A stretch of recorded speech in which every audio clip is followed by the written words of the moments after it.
Hey guys, welcome back to Align Mental. Rohanna here. Sorry I've been absent. That second shot really knocked me on my ass. Also, I've been sick, and I'll talk about that in another video. Anywho, today I got a fire Yogalates class for you, okay? So, like with all my Yogalates classes, you don't need any equipment, just your mat and your body. Quick question though, are these pants bright enough? Like, can you guys see me, like from space? So we're going to be doing it interval style again, like last time, so 40 seconds on and 45 seconds of work, 15 seconds of rest. Sometimes I might have to take more rest just to explain the exercises to you. Hi Dexter. Dexter wants to participate today. He needs some Yogalates in his life. Okay, so we're just going to get started on our mat, on hands and knees. So we're just going to do cat-cow. So this is cat, like an angry cat rounding its back, and then cow, you arch your back. So posterior pelvic tilt, bring your chin to your chest.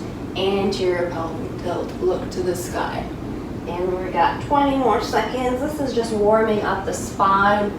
This is not going to be the level of the class. Trust me, it is going to be RoHo level if this is your first time here. On a scale of 1 to 3, it's a RoHo level. And 2 more seconds. And rest for 15 seconds, or you can keep doing that. It's really good for mobility. So the next exercises, we're going to do that cat-cow, but with our knees hovering off the floor the whole time, and that starts now. So hover the knees. So cow, so posterior pelvic tilt, chin to chest. Keep the knees hovering. Anterior pelvic tilt into cow. You can exhale into cat, make room to squish in there, and then inhale. So the whole time you're really pushing the floor away with your hands.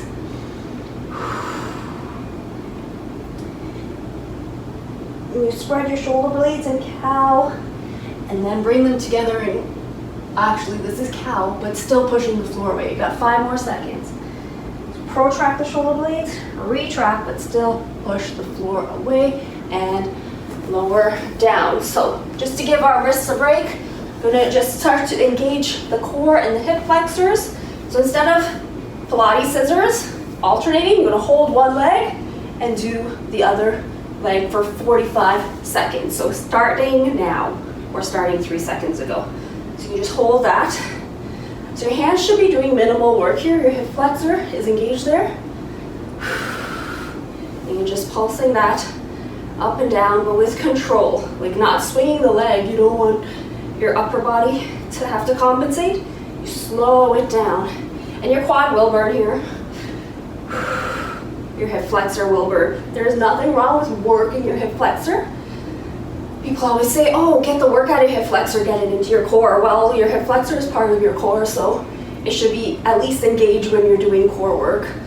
But you do want to feel it everywhere. Okay, 15 seconds and switch sides.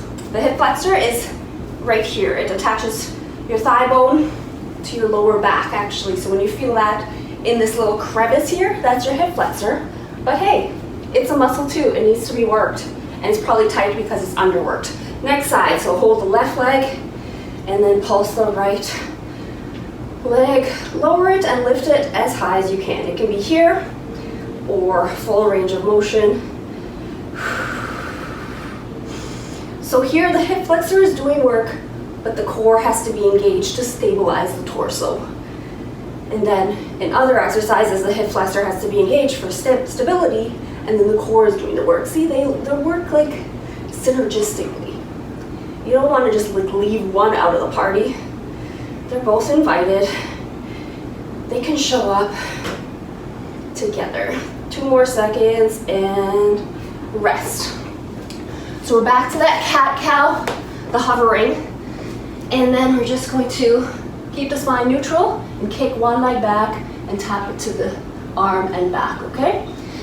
And starting now. So hover, pick up the right foot, kick it back, bring it to the right elbow and kick it back. And the spine's just staying neutral here. We're not doing cat and cow. But keep always pushing that floor away, so don't sink down. Push away the floor with your hands. And don't let your hip open, so you're not going like that. Keep the knee, the right knee, facing the floor the whole time. And squeeze your glute. So just push your leg back. You don't have to go high up to the sky. It just has to go back. So you want it to come parallel to the floor and then come back. 7 more seconds. And then you can touch down to rest, or you can come back into a downward dog to rest here for 15 seconds. Another rest option is child's pose. So knees are wide, toes are together, and then you just lay in between your thighs like so. That's a good rest pose. But time to work, so hover the knees and left leg is going back and forth with control. Try and tap the left arm bone with the left knee if you can, and straighten the leg when it's all the way back. Doesn't have to go high, just have to go straight and back. 22 more seconds here. Keep pushing that floor away, but look slightly ahead of your hands. You don't want to be looking like at the belly button or even right at the hands. Look slightly ahead to get some elongation in the back of the neck. 2 more seconds and you can rest whichever option you want, but you probably have to look here, Dexter. Don't lie there, buddy.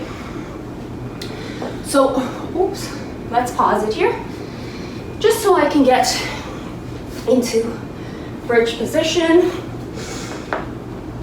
And we're going to see how I'm out of breath. That's the health issues I'm having, but anywho. So we're gonna do a bridge series. So bridge is laying on your back, knees bent, feet on the floor. And for the first 45 seconds, we're just gonna workshop. We're gonna workshop bridge because a lot of people do it wrong. So feet are flat on the floor, hips width apart and parallel. And then, so a yoga bridge is like you try to get as high as possible. But a Pilates bridge, it's not about getting high. It's about making sure you tilt that pelvis. So before you even lift your hips, you want to make sure your pubic bone is leading the way. And when you look down, it should be like a ski slope. Like your pubic bone is higher than your hip bones, which is higher than your belly button, which is higher than your rib cage. So it's like so. And that slit, your gluteal fold right here where your butt meets your hamstrings, you want to like squish that. So you can even feel yourself, you know, feeling myself, I'm feeling myself, to make sure that's the action you're going for. It's not this, it's this, okay? And this is our rest period, but you can just keep going, or you can hold it at the top if you want. And then in 5 seconds from now, I'm gonna be doing the bridges on our tippy toes. So again, keeping all that instruction, you can do hands up, hands back, honestly, whatever with your hands. What are your hands doing right now? Like even if you move them around, they're just gonna add an element of instability, which you'll have to engage your core and your glutes more to stabilize. But again, keep that. So lead with your pubic bone. Think about that.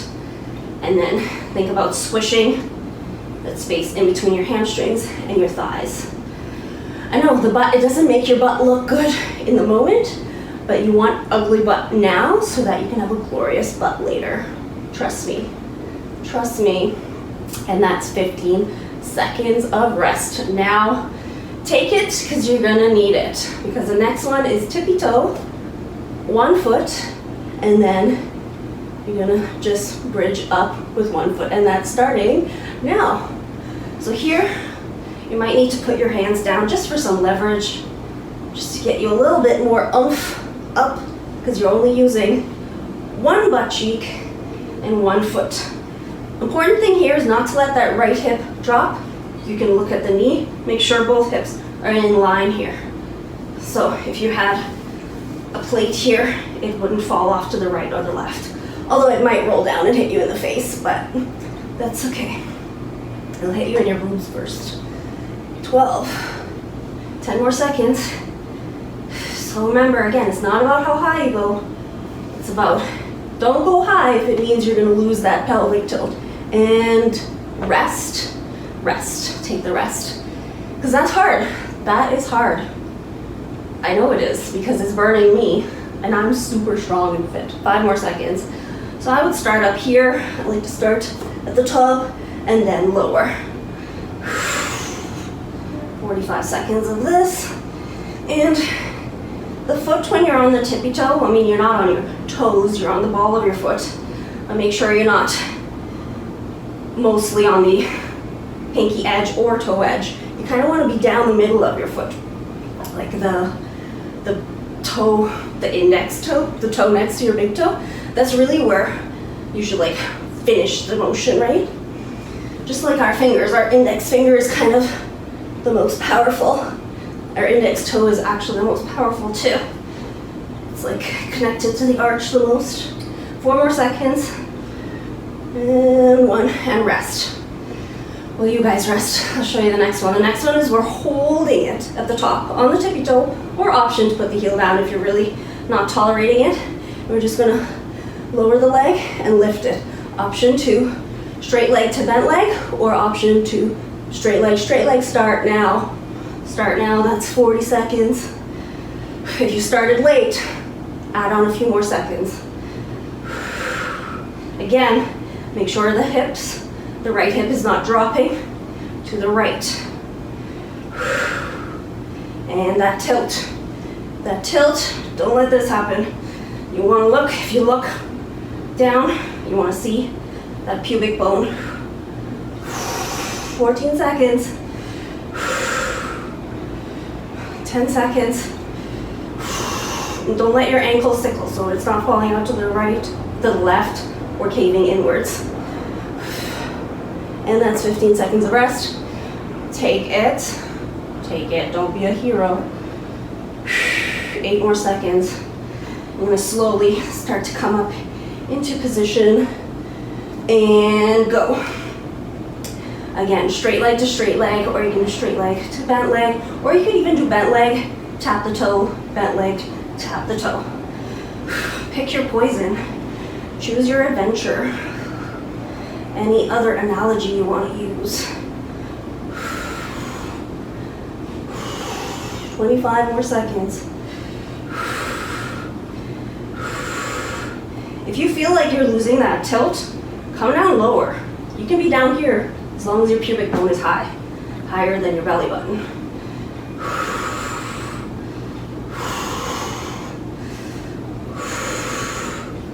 This is the last one on this side, guys.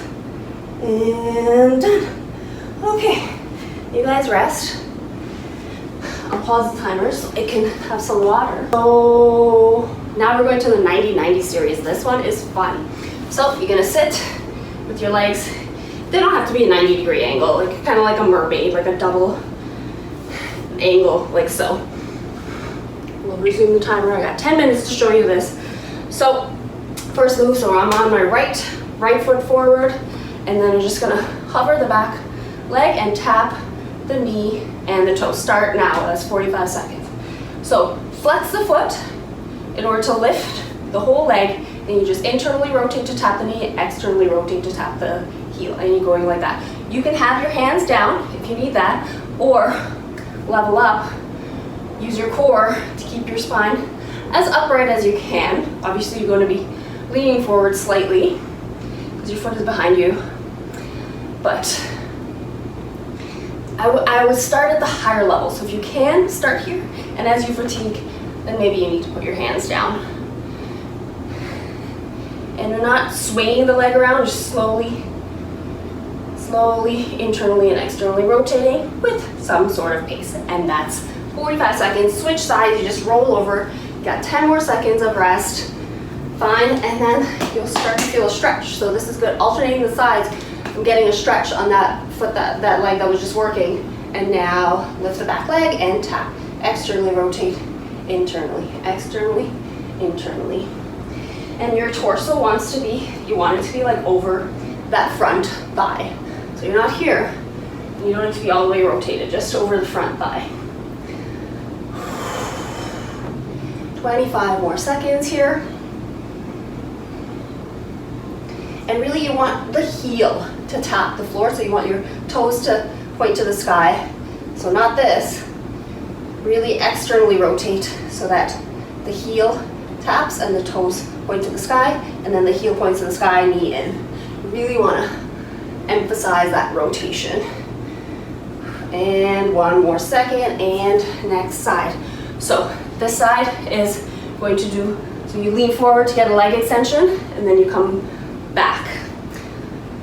5 more seconds, so you just kick, and then you come back. Okay, and start. Again, option to put your hands on the floor, or if you can, this is going to be even more challenging on your core because you really have to lean forward. Again, torso is over the front thigh, and you can either flex or point that working foot as long as the ankle is active. So you don't want to just like hanging there. It's going to be actually harder for your glutes, right? You want some engagement in all those muscles around the ankle and shin. You don't want to be dead weight for yourself, basically.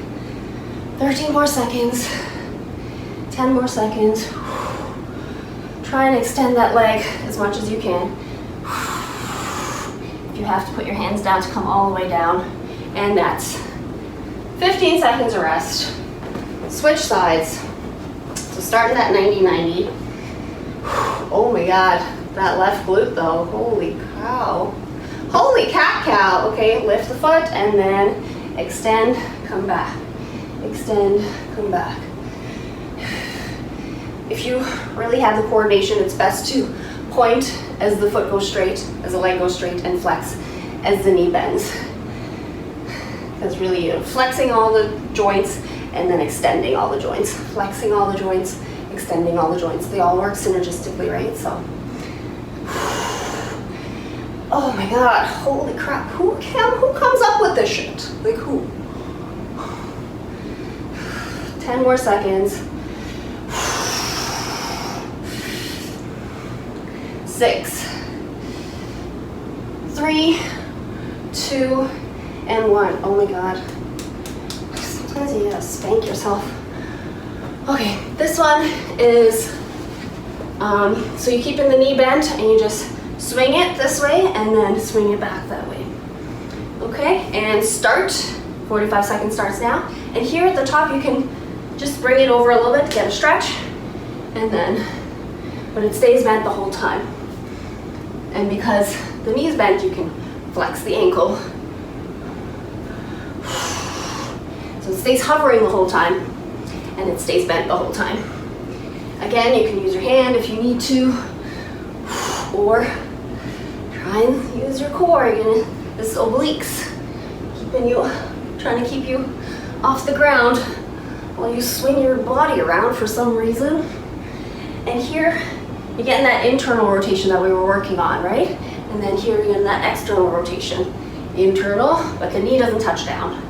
And then that's 45 seconds. Next side, 10 more seconds of break.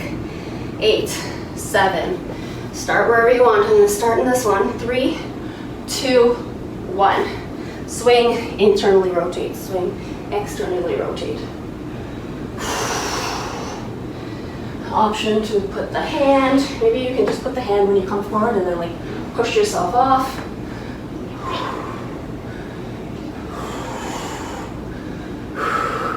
My ass is burning, just to be clear.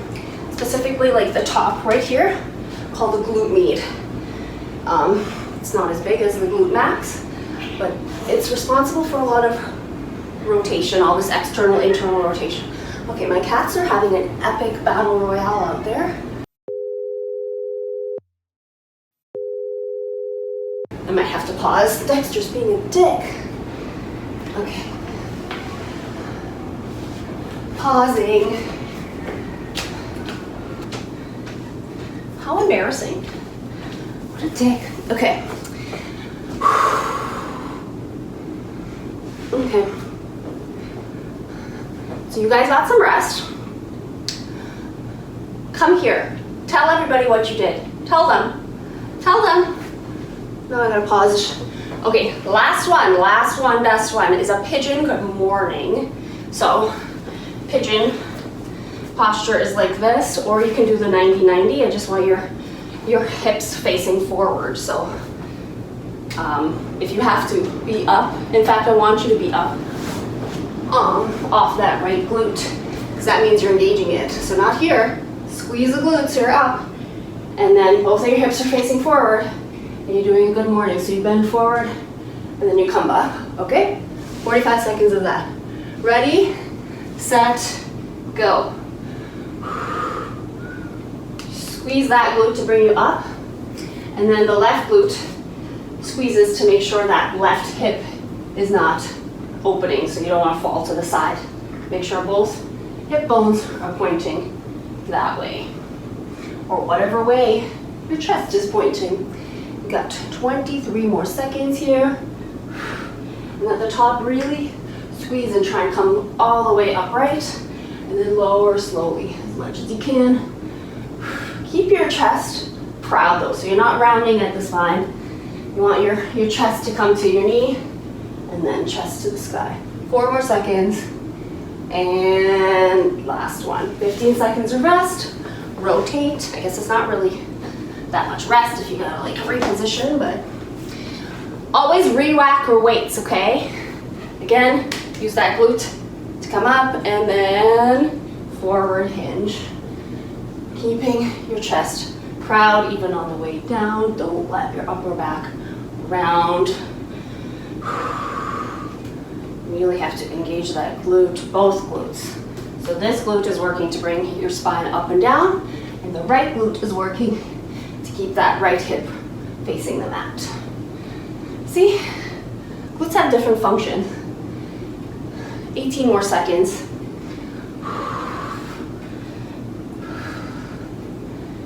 Who can tell me the 3 glutes? There's more than one, but obviously max, mid, and min.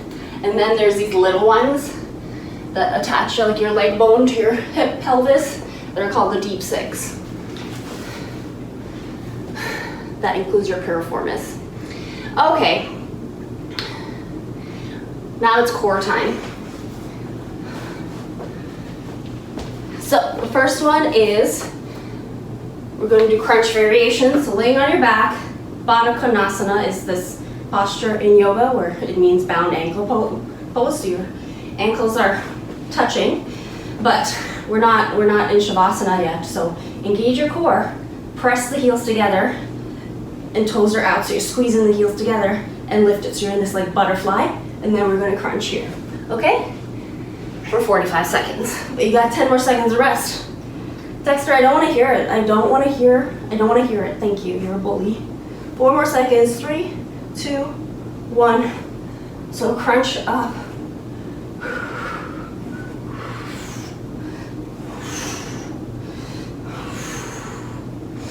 So this ankle bound and knee thing is going to engage the lower core.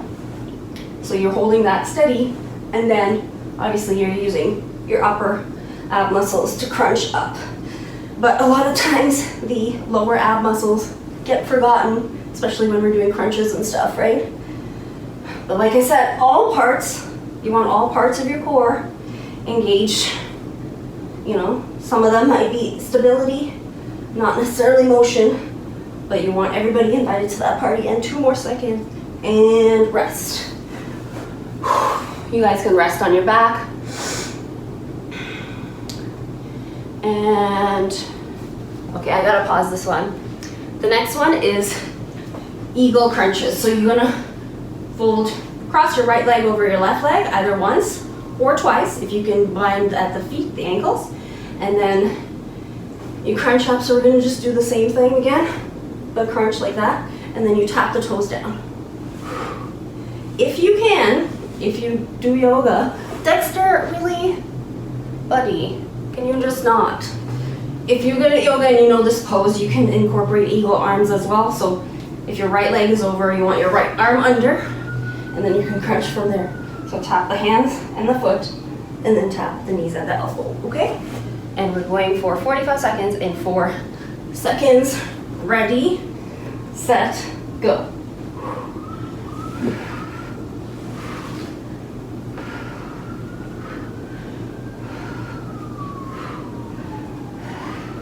I have no idea what time it is because Dexter knocked over the phone. He needs attention right now. Actually, I can see it's 25 more seconds.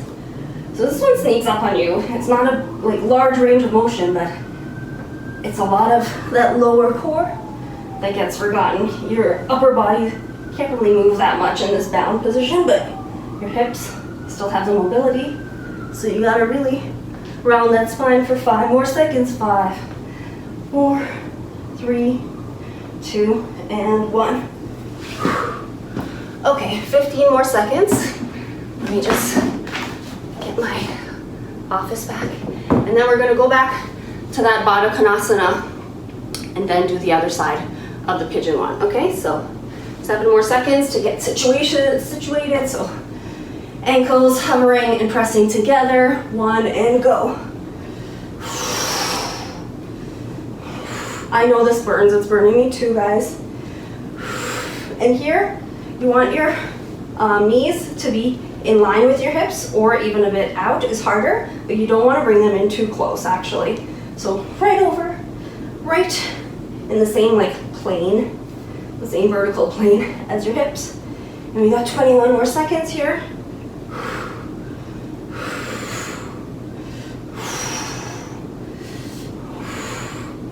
Oh, now we lads here too to cause more ruckus.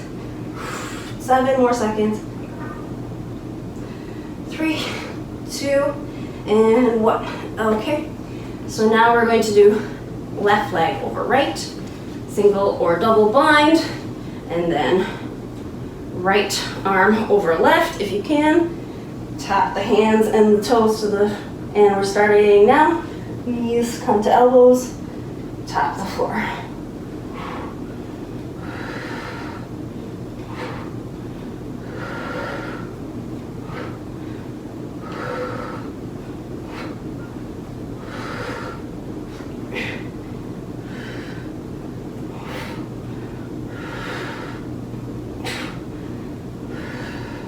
I got nothing left here, guys.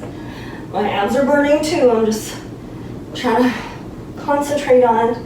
All I'll say here is try not to let your lower back arch too much at the bottom here. So keep pressing your spine into the mat even when you're extended, even when your toes and fingers are touched down.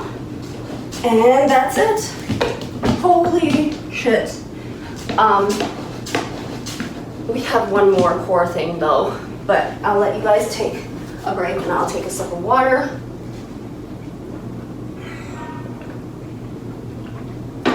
And I'll just turn this way so you can see, because even if you can't do splits, it's not a flexibility thing. I actually want you to start as low as you can and then use your inner thighs to come out of it a bit. So if you're really flexible, don't want you doing this exercise from there. I want it engagement here in the inner thighs, the adductors, and crunching up. You're going to go right hand to right foot and right hand. So it's one side. So we're going to stay on this side for 45 seconds, and then the next set we're going to do the left hand. Okay? Or you can pick whichever side you want to start with. So we got 10 more seconds of rest, but I would prep for it. So full range, engage, come up, and then I'm actually going to do my left hand first. So left hand, tap, and tap. You're just sort of rolling laterally along the spine in the middle, and then pushing up once you get to the other side. 30 more seconds.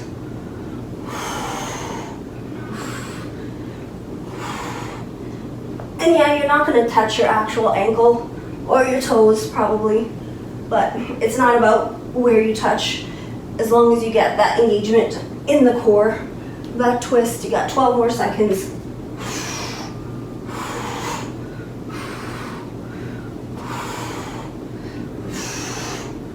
Three more seconds.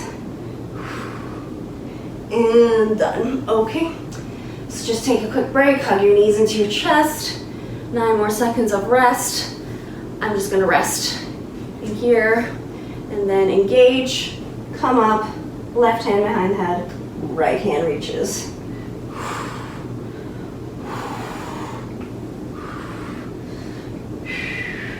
So do try, like aim for your ankles. Like reach far.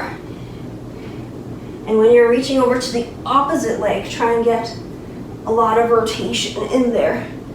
But the one shoulder blade can still stay on the floor. 17 more seconds. And you're just 10 more seconds. Like I said, rolling laterally along the spine, along the back, and then crunch up once you reach the other side, and that's done. Well done with the core. So we got one more push, and we're going to be kneeling on our mats, and like a high kneeling. So low kneeling, and then you thrust your hips forward and use some of that momentum to step forward into a lunge, and then you step back. So ideally you want to step straight forward without having to go off to the side and get your leg. That's why you use some of that moment. You start down here, use some of that momentum, pick up the leg, kick it through, and step forward, okay?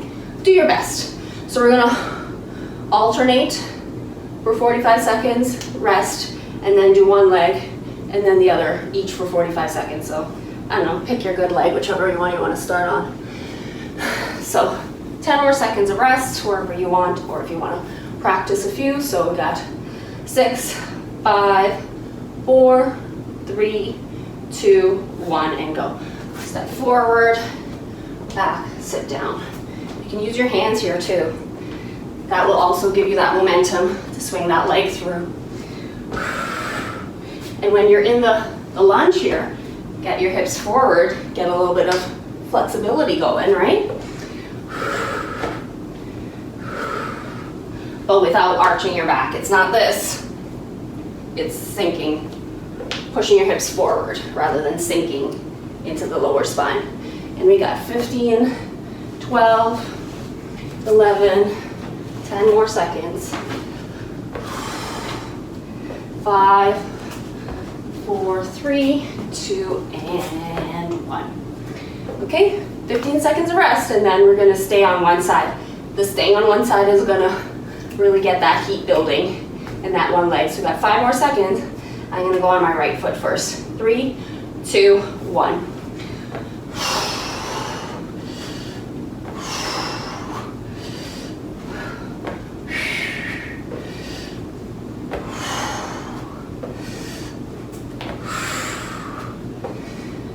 More seconds.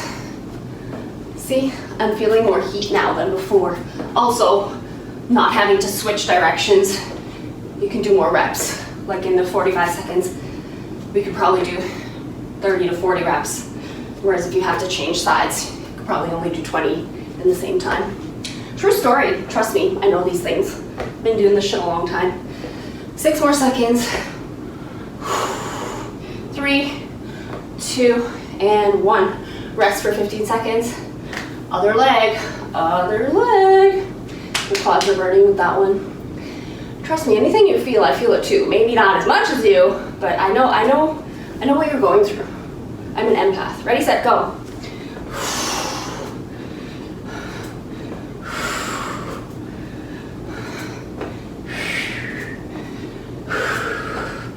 And breathing, you can probably hear me breathing really loudly. Breathing is very important. You know, they'll say like inhale on the exertion, exhale whenever. Honestly, as long as you are breathing, okay? In like a deep rhythmic sense, you know? Especially in yoga, a lot of instructors can be very dogmatic about like when to inhale and when to exhale. I'm like, listen, at least I'm doing so, okay? 5 more seconds. Did I talk you through that? And done. Well, not done. Okay, one last thing. This is a favorite of mine. So you come into this like assisted side plank. Your knee is down. use that foot as a kickstand wherever you need stability. Probably will be at a 45-degree angle behind you. And remember those things we did before when we were in the 90-90? Now we're just gonna do it in this thing, okay?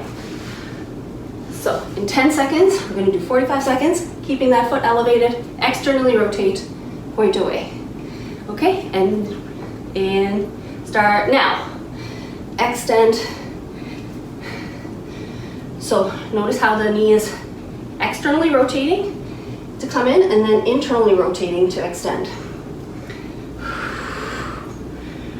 So this integrates like your core, your obliques, and your glutes. That's why I like this a lot. But keep that leg high. Not down here, that's gonna be actually even harder. Keep it higher. So don't let it, it's not falling to the floor as you extend it, it's just going straight back, not down. 4 more seconds. 3, 2, and 1. Next side in 10 seconds. Yeah, Dexter, you're a bad boy. You were bullying your sister. What? I mean, if you get kicked in the head, it's not my fault. 3 more seconds. Start, leg high, and go. Knee to elbow, extend. Knee to elbow, extend.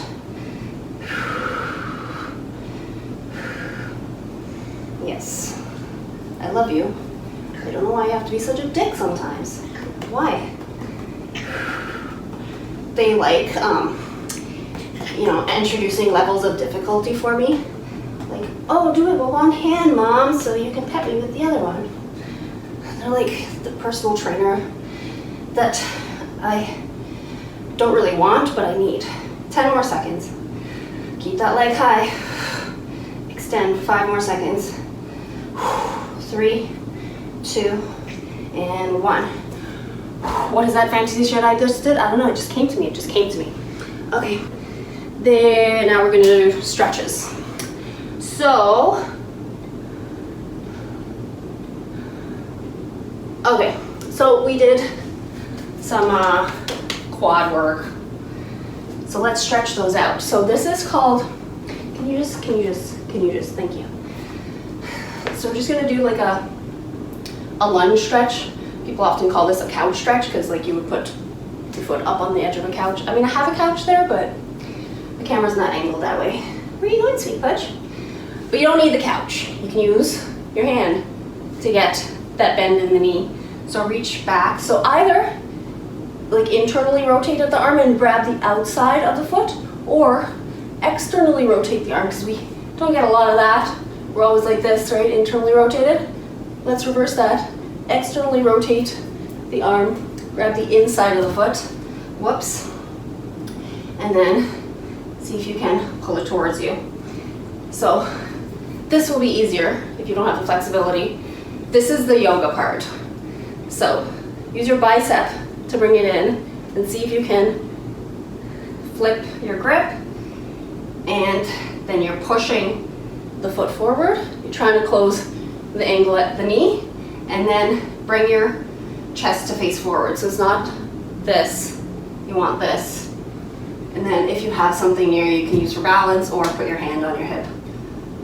Not your hip, that's your thigh for balance. And then release it. You can keep the grip or let the foot go. And the more you sink your hips forward, that's gonna stretch the hip flexors. So bending the knee stretches the quad. Opening the hip stretches the hip flexor. So if you want both, you keep the foot and then you let your hips sink. You keep the foot and you let your hips sink. I know this looks insane, like intense. This is not even the level of some of the yogis that I follow. Oh my God, they're so bendy. Inspirational. Okay, we're gonna let that go. Go to the next side. So however you need to get there, through tabletop is a good option. So again, I don't like to be like the knee right under the hip, because then you're on that kneecap, that bone. So push the hips a little bit forward so your knee is behind your hips, so you're kind of on like the fleshy like more the bottom of the quad rather than the knee bone itself. And then either reach for the outside of the foot or externally rotate to get the inside of the foot. To get some more balance here, make sure your feet are wider. Not necessarily longer this way, but wider this way. Just to give you a wider base, and then you can stay there. See if you can get the knee to bend even more. This way you're pushing the foot forward rather than trying to pull it. We tend to always be stronger pushing, right? Like, think about it, most of us can do a couple push-ups. Most of us cannot even do a single pull-up. Okay, and then release it back, either all the way to the floor or keep the hand holding it. Now focus on the hip flexor by pushing the hips forward, opening that hip joint. Now if you want to see if they can both kind of work synergistically, that's the word of the day. Get the quad stretch and then push your hips forward as much as you can. Don't have my wall on this side for balance. This side's tighter, so I'm gonna let that go. Let it go, let it go. Okay. And then, so let's come back, bring the first foot forward. What was that, the right foot forward. And now we're gonna focus on stretching the outer hip. So I'll turn this way. So right foot forward. So we've loosened up that hip flexor, so we should be able to get pretty nice and low, at least onto our fingertips, full hands, or down onto our elbows. And now, this is gonna focus more on stretching the outer hip. So you can stay there, wherever you are, on your hands or elbows, and then flex that right foot and open it like a book in the hip too. But again, don't let the left hip sink. It's not like this. So it's almost like a pigeon, but like you're floating kind of.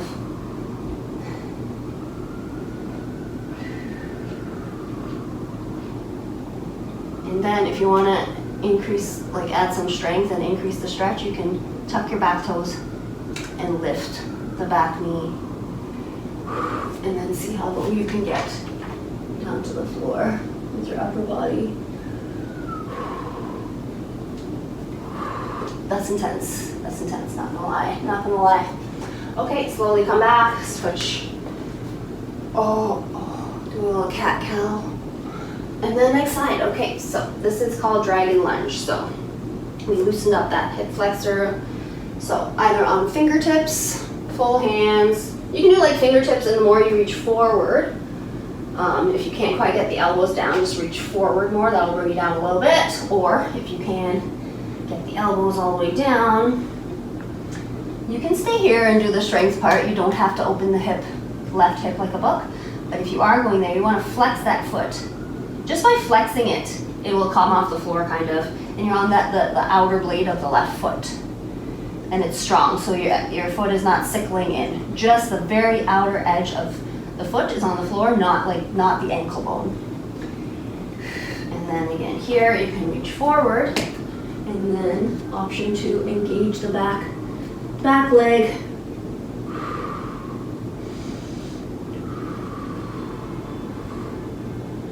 And then lower the knee, lower the elbows or the hands, come back to center, and then step back to tabletop.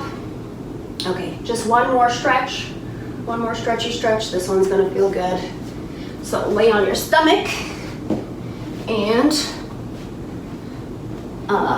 put your hands either straight out is easier actually, but if you have them like a goalpost or cactus as they're called, this is just gonna intensify the stretch in your pecs. So we'll do the cactus, and then you just press into your left hand and then roll onto your right side. And then you can bend the left knee to use the left foot behind you like a kickstand. Come right onto the right side of your head too. So your spine is coming along for the ride. And then here, the objective is to, well, you can straighten your foot, get your hips, like your both of your glutes, onto the floor. So just let that fall back. Oh my God, this is so intense on the right pec. So if you got that hip pulling you back, you won't need the hand anymore to prop you up. You can maybe even put the left hand like in your left back pocket kind of thing, or up to the sky. But if you don't have the openness in the chest, you're just going to be here. So I prefer to just put it in my left back pocket action, just to open up that pectorale. Holy crap, this is intense. Okay, come back to center. If you did it with the bent elbow and you thought it was too intense, doing it with the straight arm is less intense. Trust me. Okay, so we're gonna go the other way. If Dexter will let us. Dex, do you think you can like move? Maybe? No, he doesn't think so. Okay, push into the right hand. Oh, this side's not gonna go anywhere. Okay, and then see if you can just straighten the top leg and let the weight of that right hip pull you back. You won't need the right hand anymore as the kickstand. Put it wherever you need, by like in the back pocket or even just like wrapped around the low back.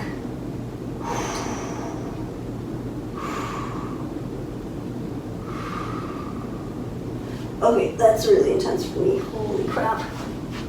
Oh, this is what happens when you lift weights and you're a yogi. Okay, one more thing. The same thing still on your stomach. But this time, the objective is not to lift your chest off the floor, it's just to lift your hips. So you get the twist at like your waist. You see what I mean? So you're not propping up onto the left hand. Try and keep both shoulders down. And you're just doing this. Like a scorpion kind of, but the scorpion tail is leaning to the right. And then, so you're getting a twist in the waist. If you want to, go up, put your head on your left side of your head, and then reach the right hand for the left foot. That's the scorpion tail, and then kick up.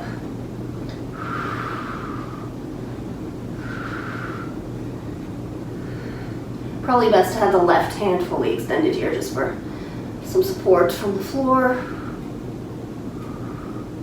And then lower, release, and all that good stuff. And next side. So, both shoulders stay on the floor. Right leg up and back and twist at the waist. Turn to the right side of your head to look for that right foot, and then reach the left hand for the outside edge of the left foot, and then try and come back to center here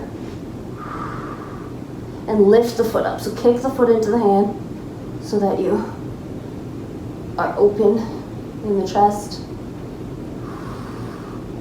So it's like the chest and the hip flexor kind of playing a tug of war, and so that'll open them both. And then release, and then come back down to center. And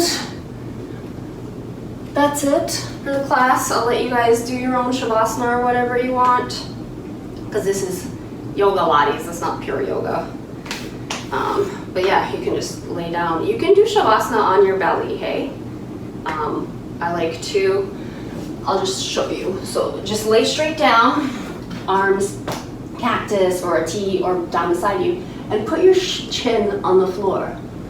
I know it seems counterintuitive and like you're compressing the back of your neck, but the back of your neck, our neck is actually supposed to have a curve, but we don't do it any service when we're constantly doing this or leaning forward to a screen. So the curve in a lot of our necks is actually too straight. So just laying like that, like a little seal, can actually gently just, reiterate the curve in the back of the neck. As long as it's not painful, maybe you might need something under your chin, but just sitting like this for a couple of minutes, ain't nothing wrong with that.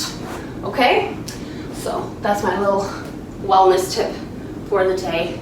Like, comment, subscribe, share the video is very important. Please do. Like, share with your friends, and you guys can both do it simultaneously and then talk about how amazing it was afterwards. And remember, the channel is Align Mental, not that imposter channel on YouTube. But my Instagram is align.mental, so do follow me there, okay? See you next time. Peace, love, bye. This asshole.